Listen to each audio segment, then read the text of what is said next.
mo bang magkaroon ng putok ng ngipin at mabahong hininga?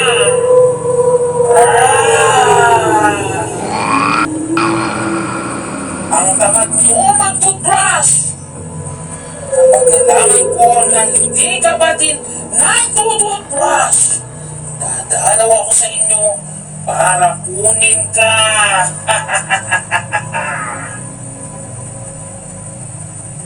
Alam mo ba ang paborito namin?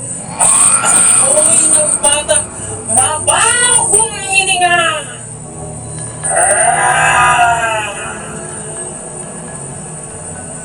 Na kahit sa malayo ay kaya namin kayong amuyin dahil sa hindi ninyo.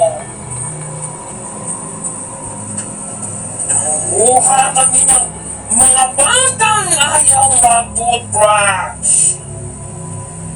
Gusto mo ba yun, bata?